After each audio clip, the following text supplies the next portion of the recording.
which is how come we put into places of power and influence, and we vote them in, we have significant influence, it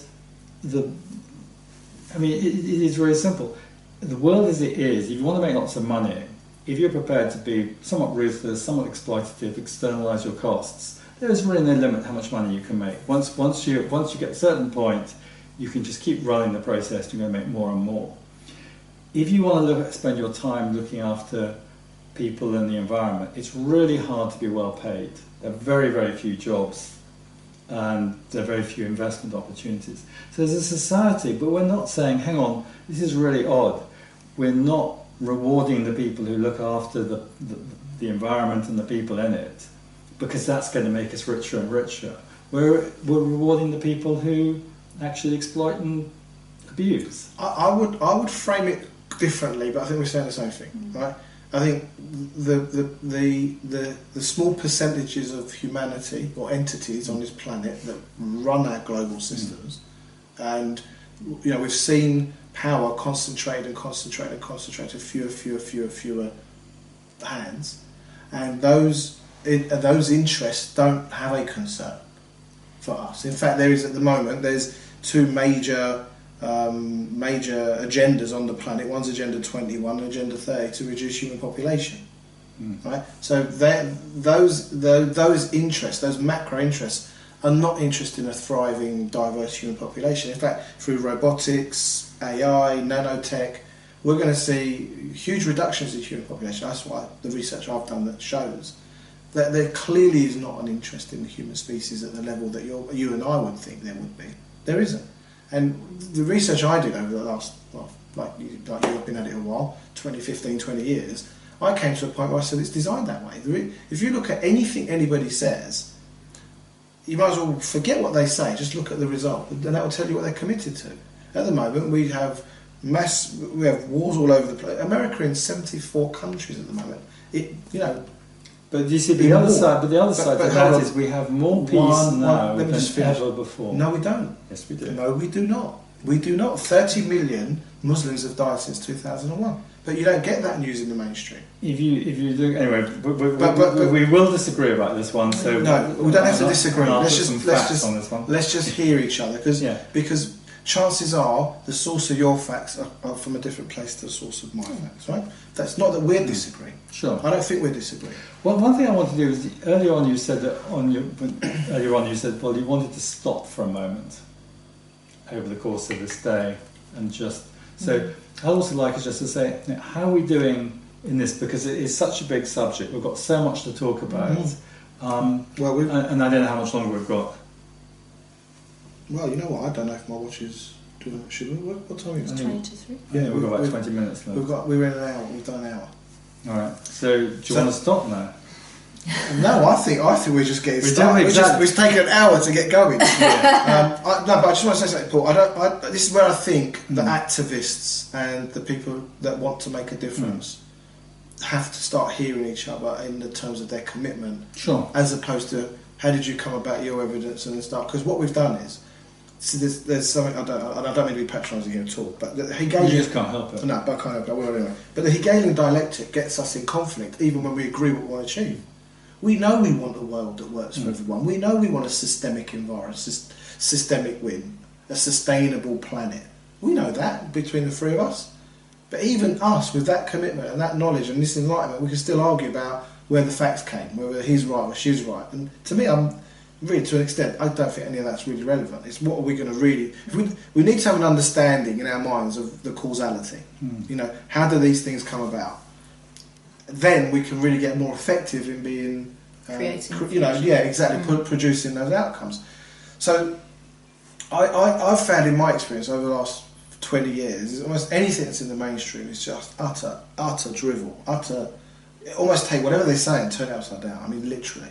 Anything BBC, mainstream, anything, any subject. That's been my experience. Because when I go off piste and I do the research I do, I come back, you just see it for what it is. It's mass hypnosis, mass propaganda. So, and also going back to what Gill said about, we're creating and cultivating, individuals to compete and consume as a society. You know, we're becoming sophisticated consumers, and I'm using the consumer this week as da da da da. And I'm like, I don't want to be a consumer. I'm not a consumer. Yeah, you are. No, but only in part. But we are all consuming. But I I'm agree. not waking up every day thinking about what am I going to buy, where am I going to go, what am I going to... They're not my motivations. You are probably 90% down that road compared to a lot of people who can survive without spending any money whatsoever. There was a lady I read about a little while ago that she's got 50 pence to her name and everything she does. And the rubbish that she's created in the last 5 years can fit into a little jar like that she couldn't recycle or get rid of. So people live their lives to a much more new planet way of thinking. But as you said earlier, we're on the same page. So the stuff, where you get your information from, what you choose to believe, what I choose to believe, the bottom line is that's past. We can learn from the past and what we don't want to do, and it's creating the future. And if we can identify something like systemic wins, so that Mr. Joe Blogs out there, Joe Public, has a tool to use when they can see a relationship going wrong, when they can see their business partner not working well, when they can see their future not being created the way they want it to, if they can work on that, use that tool, and the same way that we profess about collaboration, if they learn how to have systemic win in order to collaborate, then anything is possible. So whoever is running the planet, or whatever system is out there, or political leaning, or government, dictator, we have a mass opportunity with technology to actually make that difference. And whilst we're sitting here as three people pontificating about what could be, we actually have huge potential as a collaboration to take what you've been studying for the last 15 years and to take what you and I have been studying for the last 20 and 10 years in order to impact other communities, other people, other societies. So one of my objectives over the next few years is about meeting up with other people like the Ubuntu movement, different networks that are out there that are trying to do what we're trying to do. That one that you spoke about that didn't have systemic win, and it was about the people. They were doing all these lovely things, but they didn't have a core place to support the people. And I've seen a few communities like that as well. And you look at the little website and you go, oh, they're doing that, we're doing that. Oh, they're doing that, we're doing that. They're doing that. Well, where's the culture? Where's the vision and mission? And they don't have. And it makes you wonder, how long are they going to be able to carry on until there's an argument or a disagreement or a conflict that makes it all go like that, which is what a lot of the people at the top of the tree kind of get used to. Oh, don't worry about them, they'll burn themselves out before you know it. Well, I think I'll go 100% what you said, and what I'd add to it is also I think there's a lot playing against these things happening as well. You know, movements get infiltrated. Yeah. People get, they get discredited. You know, there's many people that we can think of that were coming along, making massive progress. They disappear, they get discredited, they get their licenses. But that's always happened in life, isn't it? It's life. That's what it is. No, it's not life. I think it's not life. I think these things are actually orchestrated. It's not natural. It's not like a natural occurrence. There are controlling influences. I think they're the things that most people aren't talking about, thinking about. I mean, you see, the question is how much of these things are some very clever people being very strategic, and most people just not missing it, and how much of it is just there is something about that's how life works. So there is a principle. It's an interesting one in the Bible, the Matthew principle. The more those who have will get more; those who haven't, even what they've got, will be taken away from them. And you actually see that in the difference between rich and poor. So that there is this unbelievable difference between the rich and the poor, and it was quite interesting. Do you know why the game Monopoly was produced? I didn't remember. Yeah. Yeah. It was the person. It was I think a Quaker or someone. He basically said, "Look, if you have these financial games, someone always ends up with everything, and everyone else ends up with nothing." And there is something about that there is that tendency where a few end up with everything, or there are a few who are geniuses who do everything. Well, okay, but you say you have to look at some of the. There is some statistical stuff around this that it's not. There is a tendency for that to happen anyway. It doesn't mean you have to to tolerate it, but it doesn't require conspiracy theory to bring it about. Well, I think that's exactly what's missing. Well, because the other thing I'm going to say is that, do you think that there's a more equal distribution of wealth between socialist countries or capitalist countries? I don't differentiate. I think they're all part of the same system. Yeah, but broadly speaking. So do you think there is any difference? No, not really. I think there are. I think the branding of socialist, communist, stroke, blah blah blah is very interesting, but they're not. They're not. As soon as a country starts to break out of the current global monetary cartel, they're invaded. You know, Libya was invaded, Saddam Hussein was invaded. Any country that was to start doing something for itself and break out of the current cartel of the current banking system. So you say there is. I think this is the thing that I'm going to take some stand on here, right? Because you're intelligent enough to handle this, right? No, that sounds very patronising. No, because if we're not going to have these conversations, then you know what? We're wasting our time. Right? I'm going to preempt it, because the thing about it is, I'm not sure how I can either prove or disprove the conspiracy. Forget proving it or disproving it. Well, no, it's important to me. So the reality of it, what I'm really interested in is, what do I as an individual do? What help do I get with those around me? You know, maybe there are some of these really dodgy people who are doing all of this stuff, and there's they're lizards or whatever you want to call them. You want to go down the David Icke line of it, etc. I wasn't going to. No. Yeah, but that's what. But I'm really interested in, how do the three of us here collaborate together to make a difference, whether or not there are those things going on? I think we've got to look at. Say we look at money. I think money is a really brilliant place to look.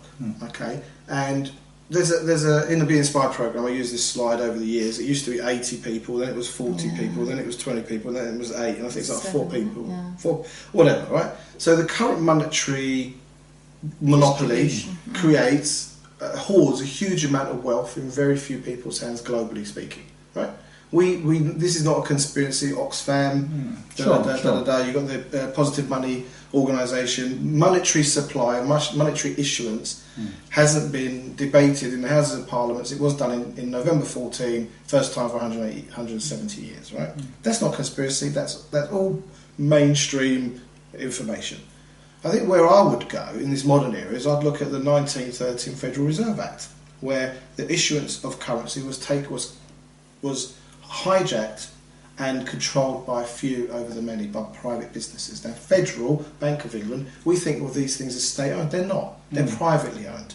And if you were the potato farmer in the village and you farmed all the potatoes out there and you had control of all the potatoes and you could produce 100 potatoes a week, but you were allowed to say that you had 1,000 potatoes instead of 1,000, like muster them out of nothing, you go, well, this is like, what is this? This is a corruption in itself. So money is created at the very source out of nothing by private businesses and loaned interest for the rest of us, for the rest of the society. So just our debt burden alone in the UK is 190. Look, listen, I know I'm hitting you with facts, but we carry a huge amount of debt burden. So clearly there's an attack on the working efforts of the ordinary human being on this planet, because we are servicing debt that never existed in the first place. So to me, if I was going to look anywhere, I'd look there first. I'd understand that inside out, and then look at how do we transform that. What I think the problem is that we've also been conditioned against conspiracy. So if we start thinking and start asking awkward questions, we get called a conspiracy theorist. Okay, so my question though is, let's say there are a bunch of people who are powerful and very well resourced, who are, they're following their agenda and they really don't care about anyone else's. I think you're spot on. Yeah. So what do the rest of us do about that? That's a really good question. That's the fundamental question, which is why I think the whole collaboration thing is so fundamental. I mean, there's a really interesting thing. In chimpanzee society, if one chimp is the biggest and the strongest and the most tyrannical, how long does he last as the leader? Not very long. Before long, two of the fairly strong, backed by all the female chimps and others, that chimp is Take him out. well, literally torn apart.